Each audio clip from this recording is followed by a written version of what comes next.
Hello and welcome to the History Makers Leadership Podcast. My name is Daniel, and I'm incredibly excited today to be joined by Ryan Barnett. Ryan, man, it is so good to kind of connect, at least virtually. I know we've met in person, but it's great to see you, man. And it's good to see you too. I'm so grateful for you, for your team, and all the great work you're doing in equipping churches to really make a difference in their community and around the world. Well, you're incredibly generous, brother. Well, Ryan, I like for, kind of the third chair here, those who are listening in and participating with us, to know a little bit about you, right? I've had the chance to meet you and we've had some great conversations, but I know you're an incredible leader of character who's really kind of leading in this culture shifting transformational moment.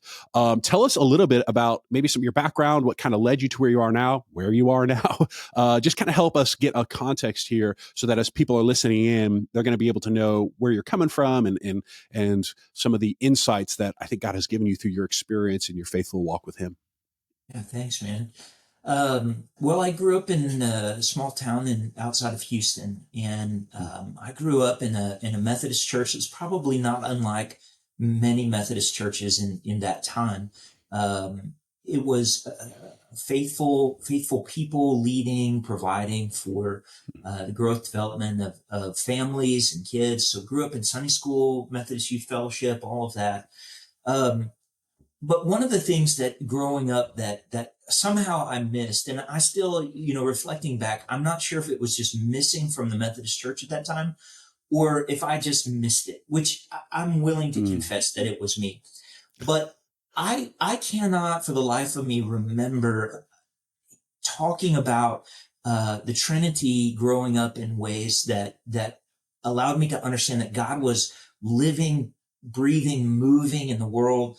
And so what I say is I grew up with a really intellectual faith, a faith that Okay. was neck deep. So I 100% was sold out on Christ, on the faith in my mind. But it wasn't until when I was in college that I went to a Methodist church in East Austin. I was at the University of Texas, and there was a pastor there named Sue White, and she led from the third person of the Trinity. I mean, she was really the first person I can remember encountering that just when she would stand in the pulpit, it wasn't like you were listening to an exposition. It was you were experiencing the power of God moving. And again, Mm. I'm not saying that it hadn't happened. It certainly could have been what God was doing in me that made me receptive to receiving that. But for whatever reason, my heart was kind of wide open during that time. Wow. At that season in my life, I was working in politics. I mean, that was really what I thought I would do with my life. I was working as a legislative aide in the Texas Senate. I had worked on some statewide campaigns. That was the direction I felt like my life was moving in. And I don't know how else to say it, but I mean, Holy Spirit just wrecked me.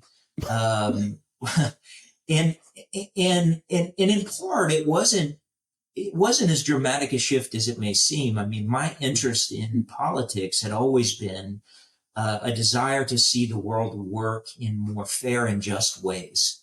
Mm. And I thought okay, this is confession now, then.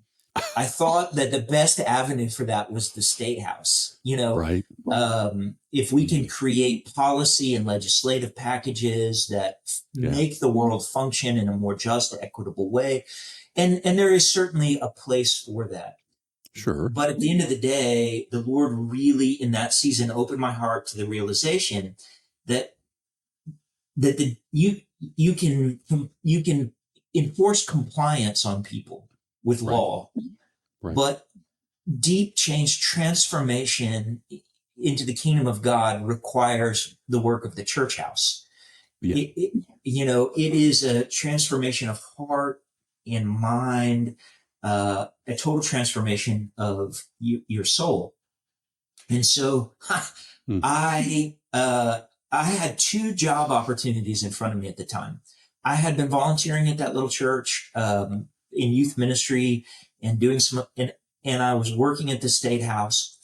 I had an offer for a junior partnership in a boutique government relations firm in Houston. That, I'm like all of 23, 24 years old, Yep. fresh graduate, and they're offering me six figures and partner buy-in and all this, stuff. And then I had a phone call from a church that asked if I would consider coming being their youth director. And it's like, we can pay you $26,000 a year and pay for 25% of your health insurance. And I was like, when can I start? Yes, that's what I want to do. And so it was, and it was providential, just parenthetically. The biggest client of that governmental boutique firm was Enron. They paid that firm millions a year. Wow. And Enron just a few years later would collapse. I'm trying to keep like the timeline straight in my mind, but that business would just collapse. It would collapse a few years later. Wow. And I would have collapsed with it. Anyway. Yeah. So after a few years of doing youth ministry, I realized this is what I want to do. This is my call. This is the place. And so I ended up going to Asbury Seminary and in Wilmore, Kentucky. And that was a defining season of training, equipping, preparing. Maxie Dunham was president of the seminary at that time. J.D. Walt was the new dean of the chapel and vice president for community life. And Sandy Richter was a brand new professor of Old Testament. Wow. And Steve Moore was the executive vice president, and others, But these are people who, when I arrived there, for whatever reason, God just allowed me to come into their orbit, learn from them, watch them lead beside them in some ways as the years went along, and all of whom I count as mentors and friends to this day. Wow. So when I left there, I took a associate pastor position in a large church in San Antonio.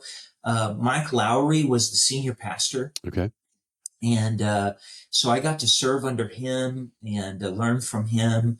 And anyway, from there, I served churches in Texas. At that very large church, it was University Methodist Church, down to a small suburban church in Corpus Christi, and then out to a county seat church west of San Antonio, and then finally to First Methodist in Waco, where I was for almost 8 years as the senior pastor there. And then I just stepped out of that January 1, and am currently serving as the conference operations officer for the Mid-Texas Conference.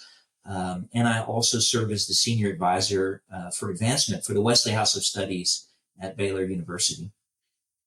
Man. So that's probably way more than you were looking for. It's like, hey, tell me what you're doing. Well, here's my entire life story, man. Brother. I'll be honest. No, there's again, we want to talk about providential. I didn't know some of those elements of your story, but there's actually a lot of overlap. I also was a legislative aide and worked in the Georgia state capitol.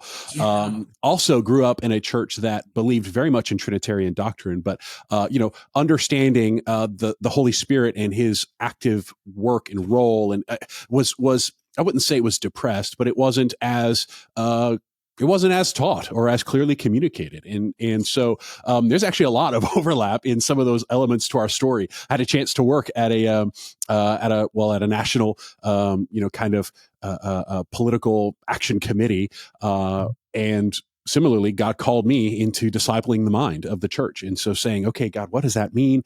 I don't think it has to do with that. And really recognizing, and this is, 15 years of growth and development later, recognizing, I think some of what you were even sharing, that, hey, God, that inner sense to yearn to seek righteousness and justice isn't wrong. The means by which that will ultimately be accomplished, though, is not the means that I kept trying to kind of skirt around and make it, but rather it is the transformational work of the gospel in the hearts of people, right? We're not, and this is how, as kingdom-minded, gospel-minded leaders, we don't want to see the external cleanliness, but the internal cleanliness. We don't want just the external elements and actions and activities activities, as good as those may be, we want to see men and women's hearts transformed. And that's ultimately going to be a work of the Spirit of God working in and through the local body of Christ, because that's the means by which God has chosen to propagate his name, his goodness, his glory to the ends of the earth. And so, man, that was actually super encouraging to kind of hear the connection there and understand a little bit about that past and history from you. Well, I know this. Okay, you mentioned Mid Texas. You mentioned, kind of, hey, January 1, you stepped into this new seat, a new role. I just be curious, man.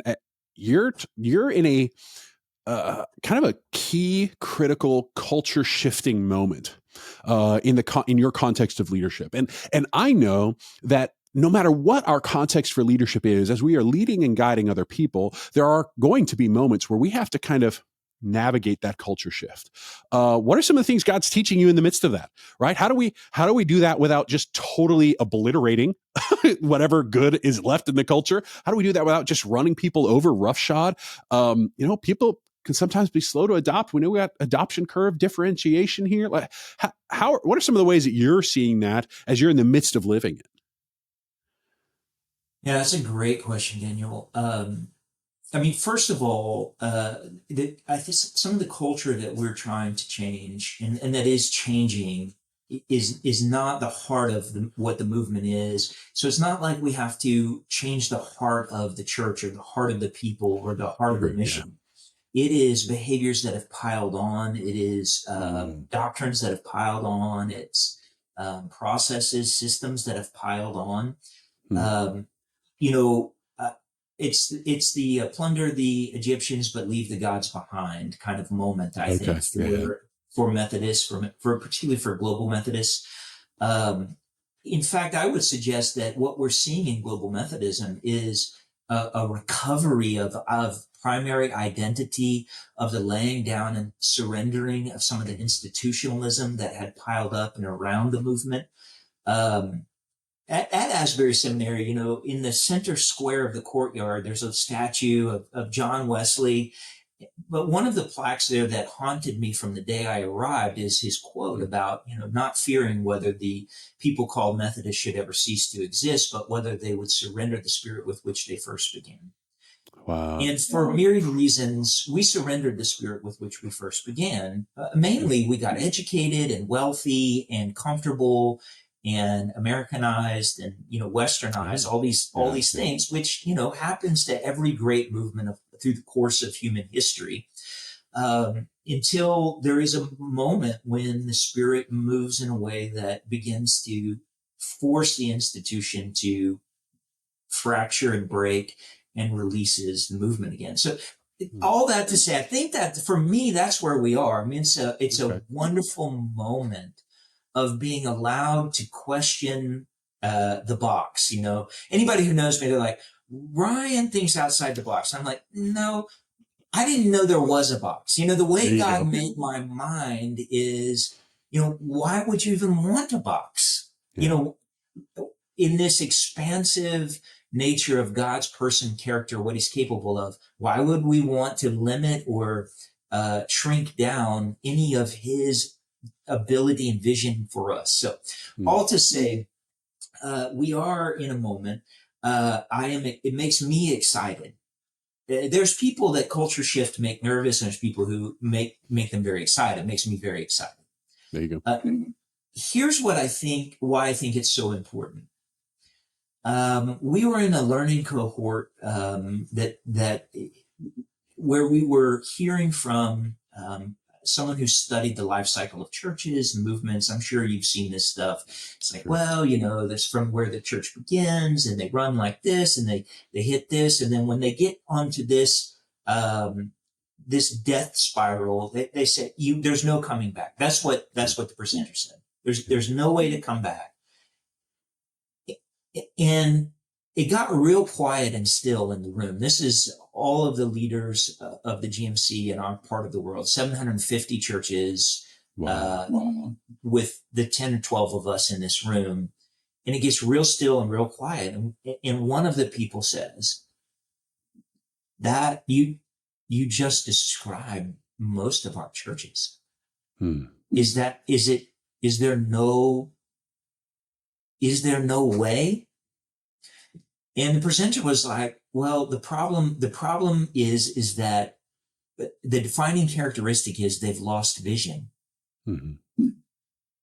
And so they have gotten into a pattern of existing to exist.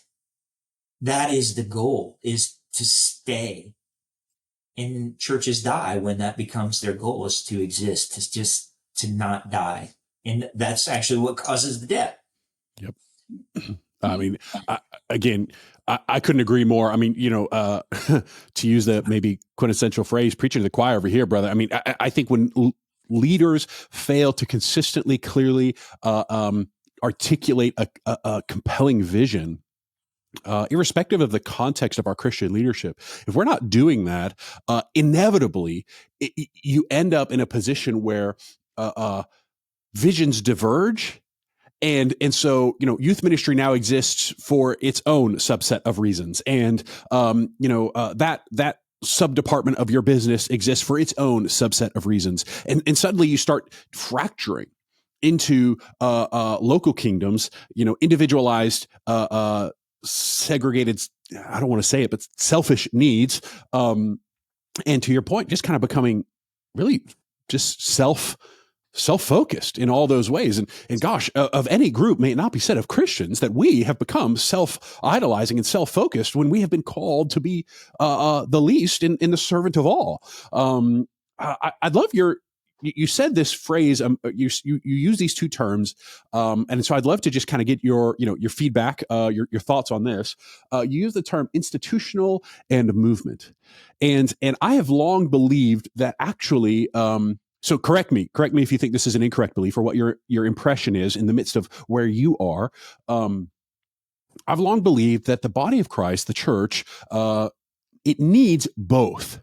It needs movements for the zeal, for the passion, for the out of the box, for the movement, for the energy. But it needs the institutions for the systems, the processes, the longevity, right? When I think about in the business space, I do a lot with Christian business leaders, and when I talk to them, I'm often reminding them that, listen, 100 years ago, the average age of a business was 100 years or more. Today, it's less than 20. On the S&P 500. And so you go, wait a second, we have we exchanged longevity for activity, when activity's impact isn't always necessarily measured on the same kind of timelines and scales that we know our God measures things in. So Ryan, my first undergrad pursuit was physics, and I ended up with a degree in religious studies and philosophy. And I'll never forget my advisor when I switched degrees. He was so gracious to me. He said, "Listen, Daniel, you just moved from a field where your greatest discovery and accomplishment would happen by the time you're 27 to a field where Abraham wasn't even given the promise or the call from God until he was well beyond the ages that you and I may even be blessed to grace. So don't lose sight of the God's timeline on those things." So I'd love your input, man. What do you think as you're in the middle of saying, hey, we saw how some of the institutional mechanisms or whatever became kind of internally focused. How have you seen institution and movement, and the brokenness that can sometimes happen there, but also some of the things even now that you're trying to, not throw the baby out with the bathwater? What are you experiencing in the midst of those things? So I think this is a great differentiation for us as we build, as any movement really builds. The key to me, I think, is understanding that the institution serves the movement. Mm. The movement does not exist to serve the institution, and this is where institutionalism becomes problematic. The businesses you're talking about, so Blockbuster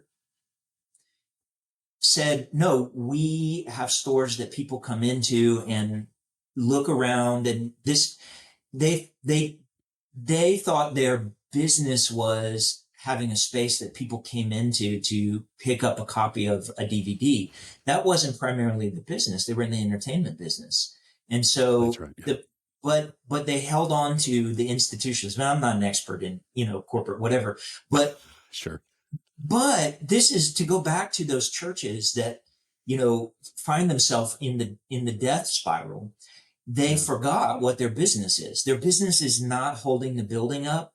It's not making sure that the doors are open until the last person that attends there dies. That actually they exist to make disciples of Jesus Christ. They exist to share the good news of the gospel of Jesus Christ with their neighbors and coworkers, classmates, their friends, their family members. That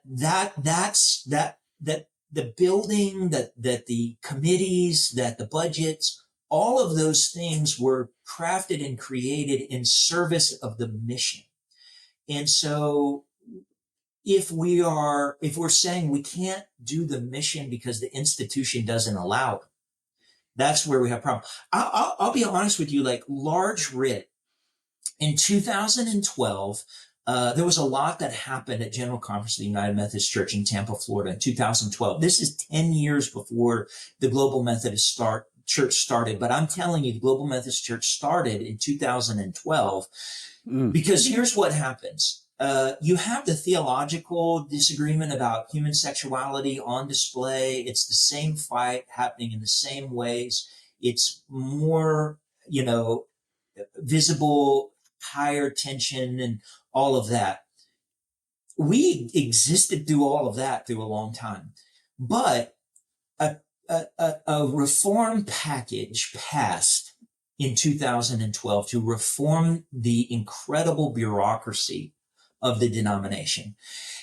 It was not everything that needed to happen, but it was a big step forward to say the institution has to transform for the sake of mission. We had received report after report. It's not financially sustainable. We're going to go over an attendance cliff. If we keep doing business as usual, the whole thing is going to crater and fall apart. And finally, there was this moment where people were like, okay, we don't want to change, but we'd rather change than die. So they passed the change. Isn't that a compelling vision? I'd rather change than die. Sorry, keep going. No, hours before the conference adjourns, the Judicial Council of the denomination renders a ruling saying all that entire package of change is you can't do it. It's unconstitutional to the denomination. Consolidation of agencies, moving from guaranteed appointment, all of that can't be done. Wow. And I remember at that moment, I sent word to a friend and said, that's it. The institution has said that it will not change, even if it means we kill the life of the church. And so that's, to me, that's where it is. Now, here's the opportunity, because I don't want to end on a negative note on this comment. Those in that same meeting I mentioned to you before, where we said, it was quiet and still. Can we do anything about these churches? Because there's hundreds of them. Yeah.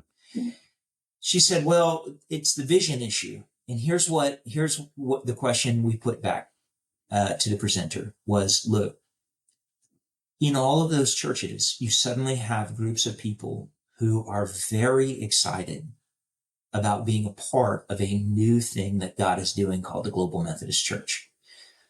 They, even for the ones who are not necessarily doing anything about it right now, they are excited about the idea that God is doing a fresh thing, that he's doing a new thing, that he is stripping off the layers of bureaucracy and reinvigorating the focus on the local church, that he's bringing the denomination to a subservient level to the local church, saying, no, actually, the structures exist as a servant of the mission on the ground in the local church.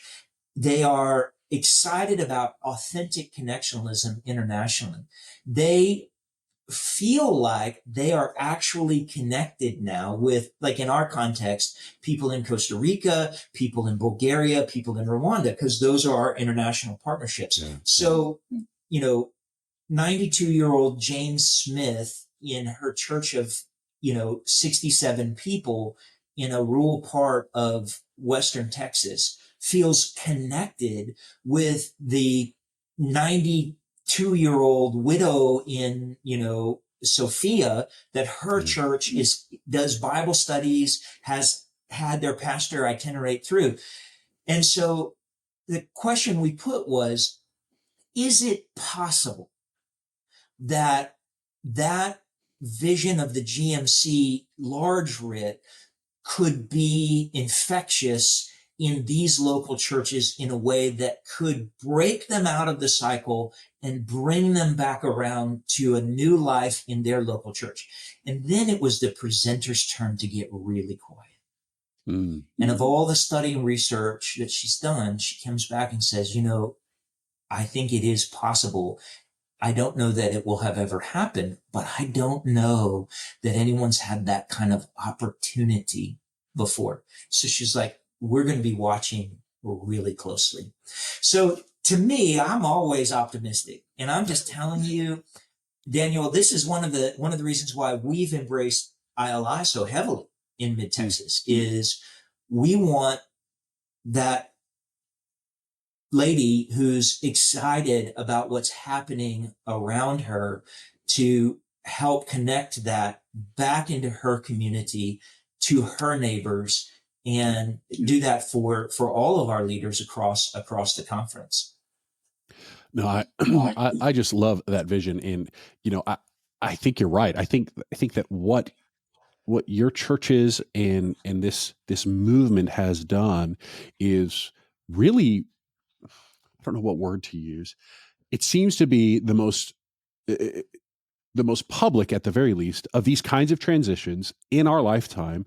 And I have even investigated, saying, okay, God, this is really unique. What are some of the ways in which we need to be studying this? So, from a more some of my observations have been when people see dying churches, what do? They go and plant a new church, right? They just, instead of, that's how they create that momentum again, that movement, that idea of joining God. So like church planting had been and is in some context kind of that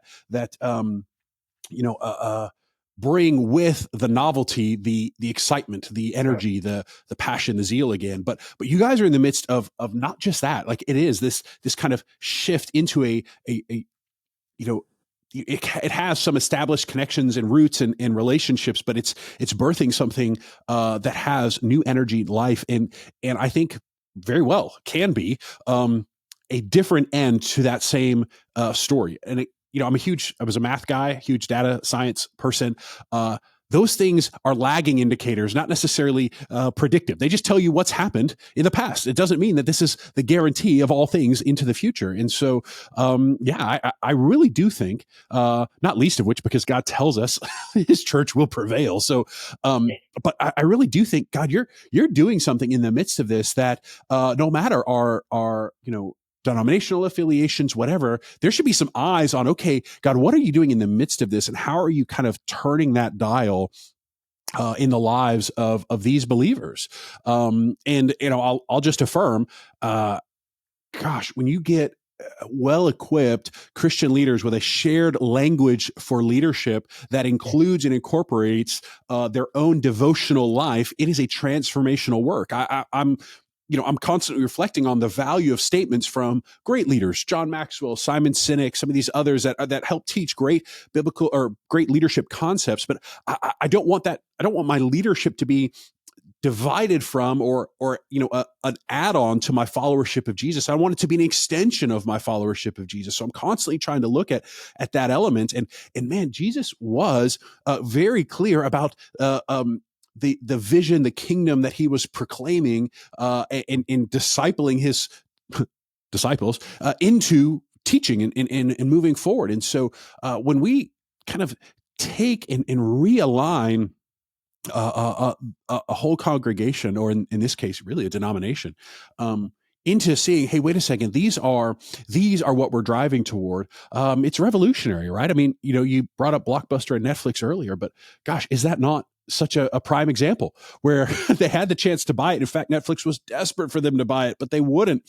And so what happened? Well, man, it was a total shift. And now they are the dominant source of entertainment. And I think when it comes to the church being the answer to the problems, the struggles, the strife that exists in the world today, I know that that's the answer. And so God, help us to be united in movement toward that message of hope, that message of kingdom redemption and transformation, that message of ultimate satisfaction in God.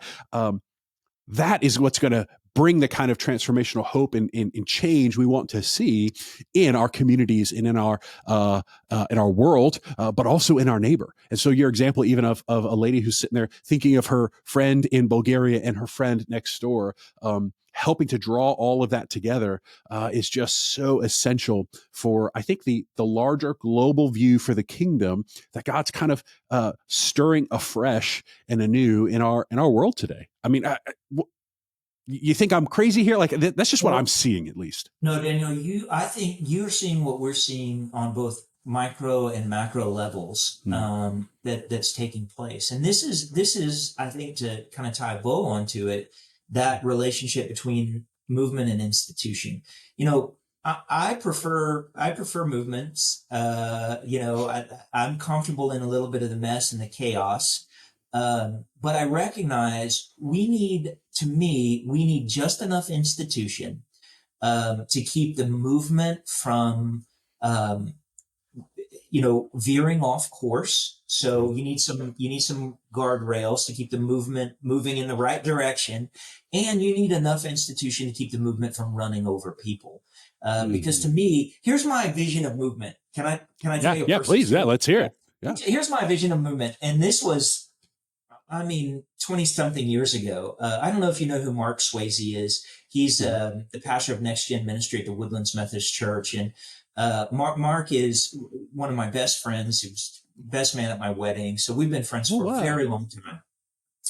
And then there's a guy named Rusty Freeman, who he is the director of the Wesley House of Studies now at Truett, and runs a ministry called Revive, which is a next gen ministry for children, youth, young adults.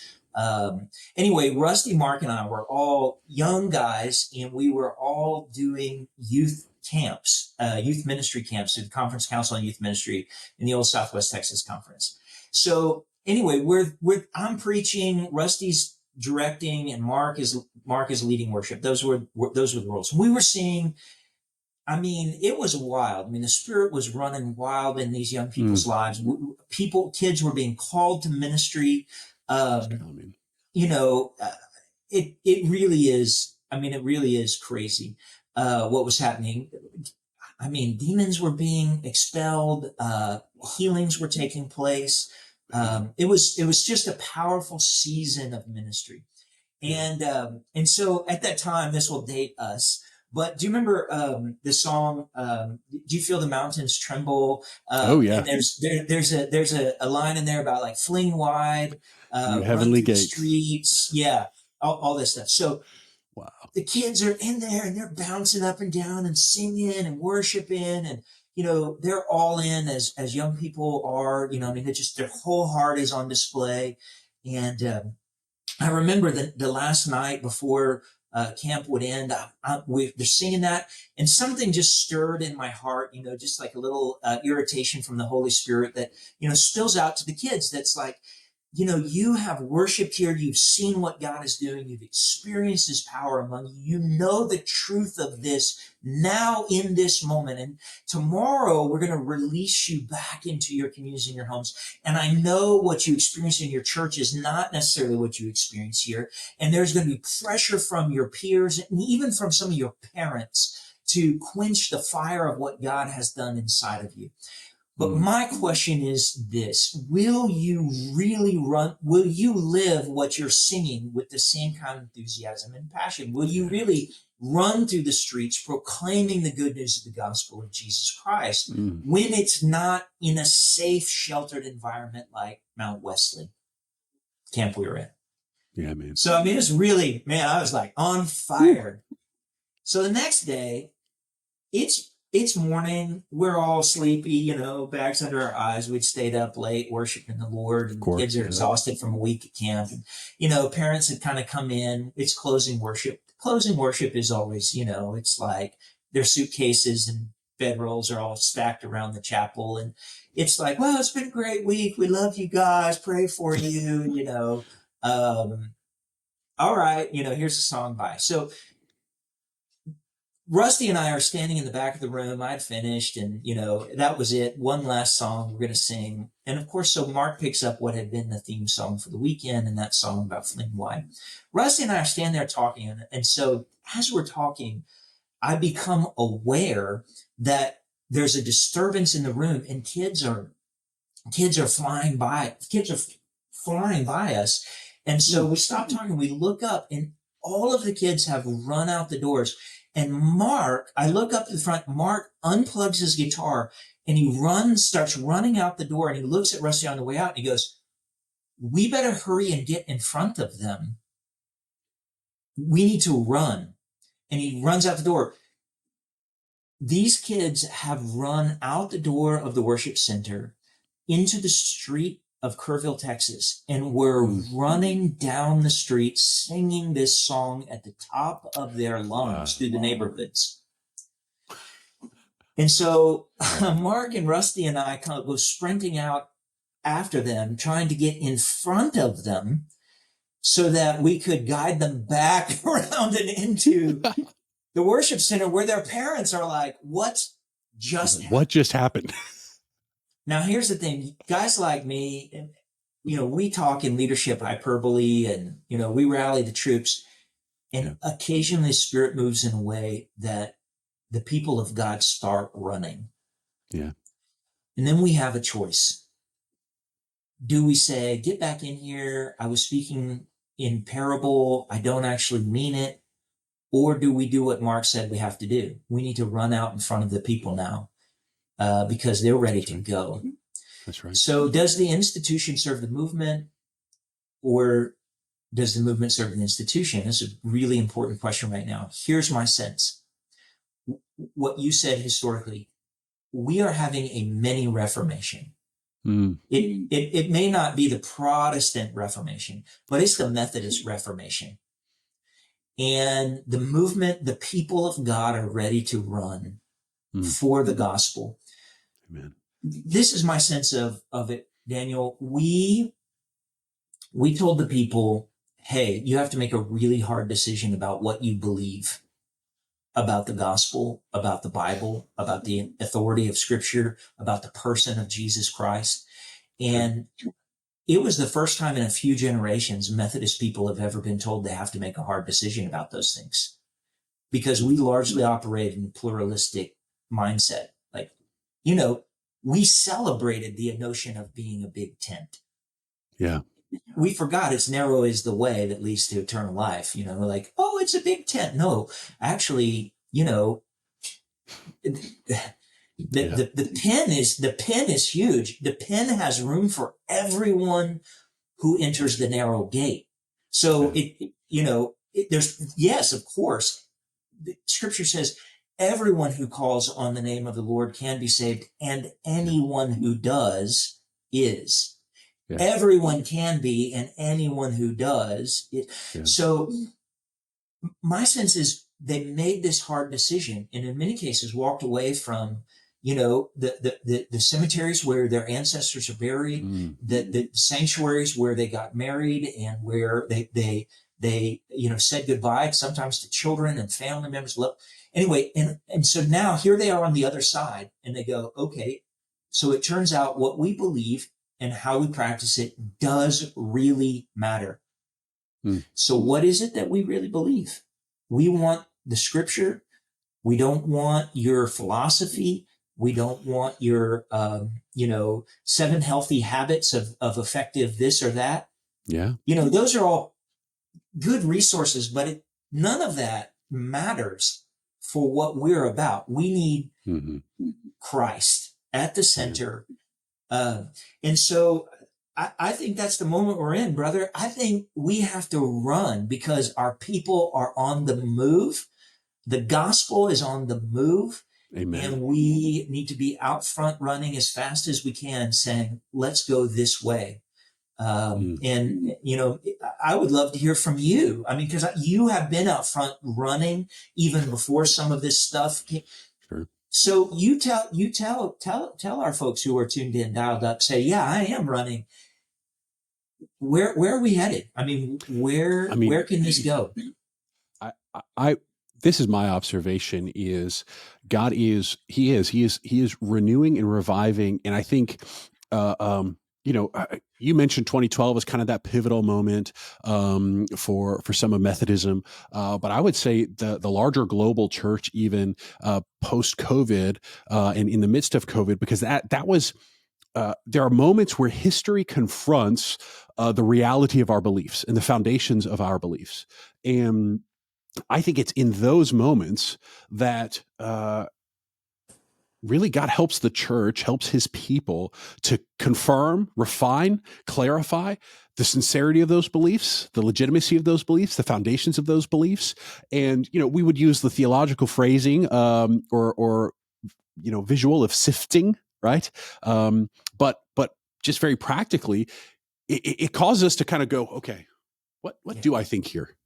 What do I believe here? Right. Again, larger evangelicalism, talking about these ideas of deconstructionism, right? Or where people are kind of taking their faith apart piece by piece, and antagonistically, though I think that there are some who have done that with sincerity. They're really just going, I haven't really investigated this. Ryan, I don't know, this part of your story, but I know for me, some of my story was in college. I mentioned I started with a degree in science, right, in physics, and was confronted by some really wonderful, kind, loving, as the world might define loving, people who said, "Hey, I know you believe in this Jesus stuff, but why? Like, I've investigated. I don't really know its claims are that legitimate." And I thought, oh man. I've got to take stock of this. I need to understand. And so, I wouldn't say I deconstructed in a sense of like removing things, but, kind of pulled all of those theological elements out and just kind of evaluated and say, what do I believe here? Does ultimate truth exist? If so, is it knowable by me? Who am I? And just kind of building out from that, a thinking. And so I think during COVID, the body of Christ kind of was having to reevaluate those things. And I think what we're finding is for those who have self-confirmed, yes, this is truth, this is real, well, then by necessity, you're compelled off of truth to take action, right? Confronting that truth and confronting those beliefs head on compels us toward action, right? If I'm standing in front of a bus, I actually believe the bus is about to hit me, I'm going to do something about it. I'm not just going to stand there and let it run me over. And so I think even, across, denominational lines and all those kinds of things, you see people going, wait a second, we've had a lot of hands raised. We've had a lot of emotional responses. We've had a lot of intellectual but spirit emptied responses. We want people who are genuinely abiding and following in authentic relationship, apprenticeship, followership to Jesus Christ, his way, his teaching, the parts that are celebratory and the parts that are a little hard. We're doing all of that. And I think that's where we see genuinely the whole body of Christ moving. And I would say the beauty of where I lead and serve with the International Leadership Institute is being able to see that on the global scale, being able to see how the whole church is actually responding and moving. One of our leaders in Latin America, he says, look, 20% of the world's evangelicals are in Latin America, but we're only 2% of the missionaries. And so, in fact, next week, I'll be in Panama meeting with this huge movement of men and women saying, no, that ratio's not okay. This call to mission is not a call to the West. It's a call to all believers and followers of Christ. We have got to be, mobilizing the churches here to not be just recipients of the gospel, but partakers in its distribution and the global work that God's called us to. I was talking to a friend of mine. He serves here in the States, but at a smaller church that has very little financial resources, and their average income is like $23,000 US, which in that community is very, very small. I know globally that is a huge number, but in his community, their cost of living is such it's a very small number. And he was talking about the struggle of how in those contexts, it can be difficult to not just feel like a constant victim and a constant, recipient of things, but rather to help his people see, wait a second, I'm not victims, I'm victorious because of Christ. How can I help people join in that. And so trying to navigate innovative ways to go about that. And I think that's, again, where some of that movement, some of that excitement, and as you describe, hey, we have to run ahead of that. That's absolutely where I know God has placed us and called us. I would argue the reason we teach values-based Christian, biblically based principles of leadership is because those are the things that have to guide, because the varied ways in which leadership has to take place is so unique based on the circumstance. We have to have principles that guide us to know, hey, when your buddy said, hey, we got to run out in front of him, part of his mind was thinking, we just let a bunch of kids out into the road. Like, who knows where they're going to run, right? So he had, hey, I have a responsibility to guide, shepherd, and love and care.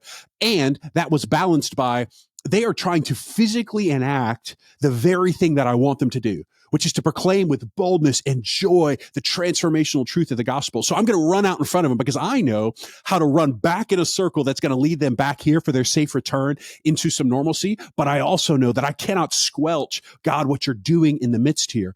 And that's where I think institutionally we build out that, how do I say this? We build in our institutions structures that stifle and squelch the ability for the individual to respond, react, and lead based on the actual need in the moment.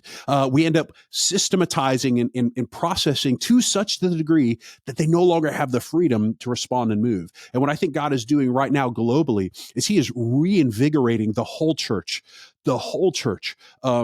to join in this global initiating kingdom movement. And I really think, right in our lifetime, brother, the geographic center, the weighted center of the church is actually going to be sub-Saharan Africa. It's already pretty much there. It's kind of over just Western sub-Saharan Africa. It's moving. That's where the greatest number of believers will be. And so we got to ask, in that place where the gospel is exploding and growing, how are we seeing that transformation take place? And it's through men and women faithfully helping to make disciples, beginning with, a pure presentation of the gospel, but then working further into helping people navigate those core, fundamental, foundational beliefs that we all celebrate and together as the bride of Christ want to see manifest in his people. Look, Christ remains the hope for the nations, and he remains the means of not only restoration, but I would say the total reconciliation, right? A lot of things broke in the fall and in the garden, and we want to see that whole reconciliation take place. And it is through Christ and through his bride, through his people, that he is helping to make that kingdom fully come. And man, we look forward with the whole church saying, Maranatha, come, Lord Jesus, for that great day when all is redeemed, made whole, and right. So as I'm thinking through, what has that looked like? Man, that's what it looks like right now, is helping as the whole church is trying to run forward in some new and exciting ways to say, hey, let's not lose those foundational core leadership values and principles that allow us to dynamically lead based on our own context and culture. Because you know what, brother? I was in mid-Texas with you. Leading a church there is a little different than in Georgia. And I promise it's different for both of us than it is for our brother over there in Rwanda. It's a different kind of thing. And so that's where I know God has called me and our organization to drive our efforts to say, hey, we want to keep pressing that forward because you're right, man. I think God is on the move in an incredible, powerful way. One quick story just to celebrate that. There's a nation that we started working with about 7 years ago, and in this nation, there were maybe 300 believers. Well, we've been faithfully connecting and serving with some of the Christian leaders there. It's a closed nation, very persecuted, hence why I'm not actually referencing where it is, militantly and legally opposed to Christianity.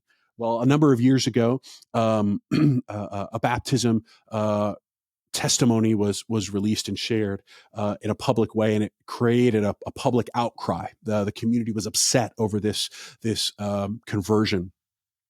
Some believers were arrested while in prison. God did some incredible things. Not only did he help give them a perseverance of faith in the midst of persecution and threat of death, but he even allowed them to pray for their president and leader. the reports of those prayers got to that leader's ears, and he was stunned that these people would be praying for him. And he was so taken aback as to even maybe, and again, this is kind of reports of reports. So, but even to maybe express a little bit of gratitude that they might do that. So he helped to ensure for their release and the recognition of the church there in that country, which was a huge move in the right direction, right?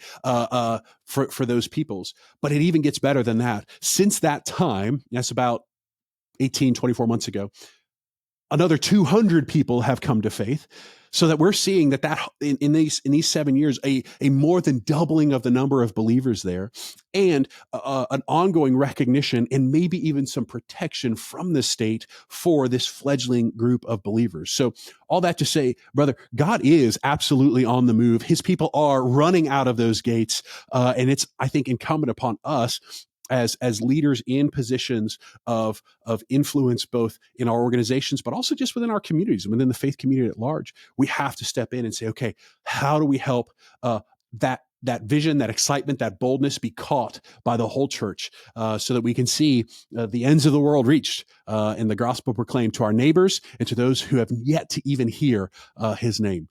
I know that was a lot, but that's kind of where my mind went in the midst of all of that. Well, Ryan, this has been, I think, a wonderful conversation. Real quick, any kind of closing comments or thoughts? I know we've kind of navigated all around here. Anything you just want to add? Maybe a word of encouragement for that leader who's kind of been listening in. Maybe they feel stuck in an institution or unsupported in a movement. What would kind of be your closing thoughts for that leader? Yeah, I mean, I would just encourage people to remember the mission, like why we exist. It always amazes me how much time committees can spend writing a mission statement for the church. Like Jesus wrote it. Just claim it. Just claim it, and don't spend any more time trying to write it. But spend your time trying to decide: are we living it out? Are we? Is it truly why we exist? And don't be afraid. Don't be afraid to reform the institution if the institution is blocking you from carrying out the mission. Now, when you're leading in a local church, you have to be really thoughtful, careful about that. And I'm not claiming any kind of that I was ever necessarily good at that. I mean, because institutions give people security, safety, in a world that's more rapidly changing today than at any point in human history. Churches are like a bastion of stability. And so it's often hard for people in the local church to want to change it. And it's the institutionalism that it's the familiarity of the rhythms of how we do things that sometimes provides that. So we have to help them remember that actually it's the mission that provides continuity, that, we're going to deliver the same gospel. People may not come to our store to receive it anymore. We may have to figure out how to deliver it digitally, to use our Netflix blockbuster metaphor. But, those things, I think for me, you identified in when you were sharing the COVID broke things all over the world. And I think people who thought we'll just go back as soon as possible to the way things were before have missed out and are missing out. I remember in June of 2020, after, it became abundantly clear it's not a 2-week, 4-week break and then we're back in business. Like there's going to be a longer time. I went away because it didn't matter where I was. So I just went away by myself and prayed. And the thing the Lord really pressed on me, Daniel, was at that time, he said, we're not going back.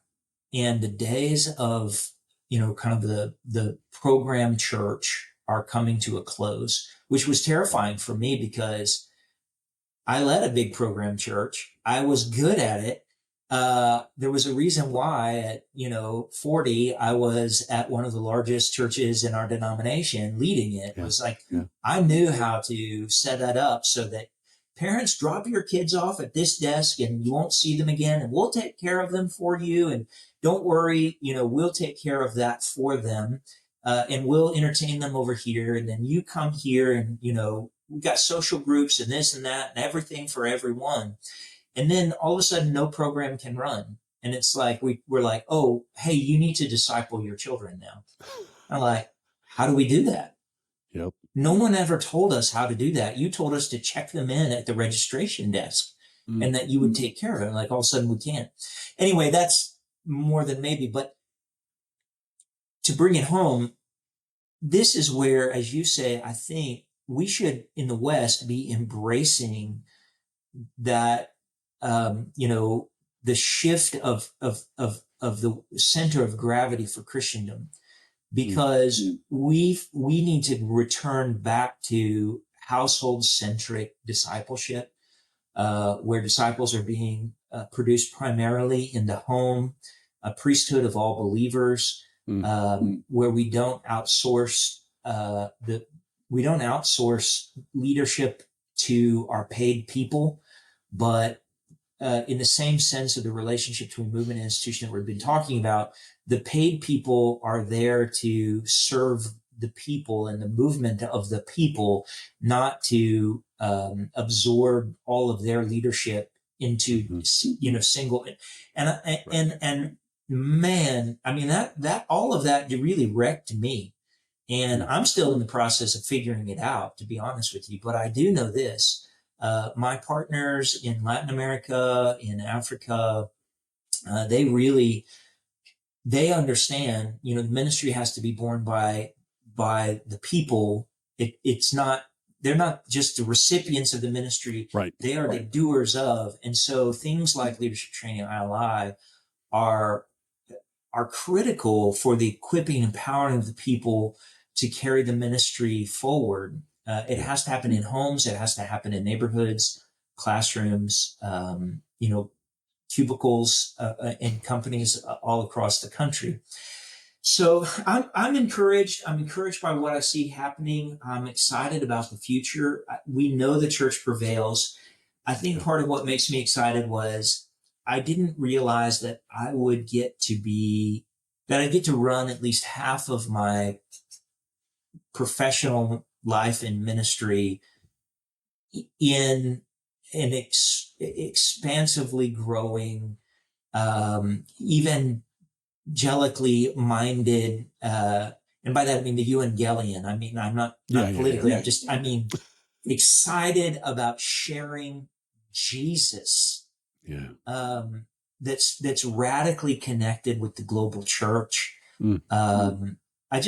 It's thrilling. I mean, I would have continued in what I had experienced before, trying to be faithful every day. But I'm like so thankful to the Lord that I get to bear witness to and, contribute to some of the spirit of what he's doing right now in the mobilization, equipping of people for the kingdom to come on earth as it is in heaven. I mean, man, that's exciting. And the Lord is doing it by the power of his spirit. And I'm grateful that we get to be alive to watch it unfold. Amen. Amen. Hey, leader, if you're listening, I want you to hear this. This is at least how I would summarize what I just heard our brother say. More than the comfort, he was committed to the calling. And there's comfort in the familiar. There's comfort in the method or process that you have used historically. But more than those comforts, seek sincere commitment to the calling of Christ above all things. And so if you're in the midst of trying to figure that out on your own journey, I just want to invite you. The International Leadership Institute exists to help equip men and women with biblical leadership values so that they can be successful, faithful contributors to the kingdom, gospel advancing, gospel accelerating people. And so if you're interested in resources like that, go to iliteam.org. You can find more about what those 8 core values are, some resources there. We want to connect you into these kinds of movements and methodologies because we're seeing God work powerfully as men and women take ownership over the, as you said, brother, the authority that God has given us as the priesthood of all believers. And so, Ryan, thank you so much for being a part of this conversation and for just, authentically navigating it all with us, man. It's been a real joy. I appreciate you, the work y'all are doing. In Mid Texas, we'll have trained 2,000 people in History Makers Module 1 by the end of this year over the last 2. And it's making a difference. And this is not I'm not trying to sell anything, but I'm just giving testimony. We've been hearing reports, and this to the leader that you were talking to. Let me just say this: it doesn't have to be you just dictating. This is what we have to do. If you engage your people in that value-based system of learning, they will be the ones to bring it up. So we've heard, people in our local churches now who have been through the ILI training, the History Maker, at annual meetings where budgets are being set, decisions are being made, and they'll ask questions now like this: hey, how much of our budget is going to be spent not on ourselves, but on people that don't know the gospel? And they're asking you how much of that's going to be spent in places where, there's a desert in the gospel, where in those unreached people places, we want it to be more than a fraction of a percentage point, please. Yeah. And then, leader, you don't have to just dictate. They will tell you, this is how we want the resource guide placed in our care. This is how we want to reach our neighbors. So, I do think that for us, it's been a huge accelerant of that culture shift that we started out by talking about, is because people are catching a vision and individual responsibility for leading in their churches and leading their churches in that movement at running with a little quicker pace to reach the lost before they perish. So I really can attest to that. And we're so grateful for the partnership that the GMC has with ILI in allowing us to utilize these incredible resources and to put a common language, not just among our churches in Mid-Texas, but we'll be running ILI in Bulgaria and Rwanda, so that we have shared language amongst all of us in our partnerships across the globe. So thank you so much. Amen. Well, thank you so much, Ryan, for that testimony of how God is using it. Man, I want to say thank you to you all for your faithfulness there. I want to say thank you to anyone who's listening who's ever partnered with ILI. You help make these things possible so that we can help serve and mobilize the whole body. If this has been helpful for you, hit that like button, hit the subscribe. It's helpful for us, and we look forward to catching you on the next one.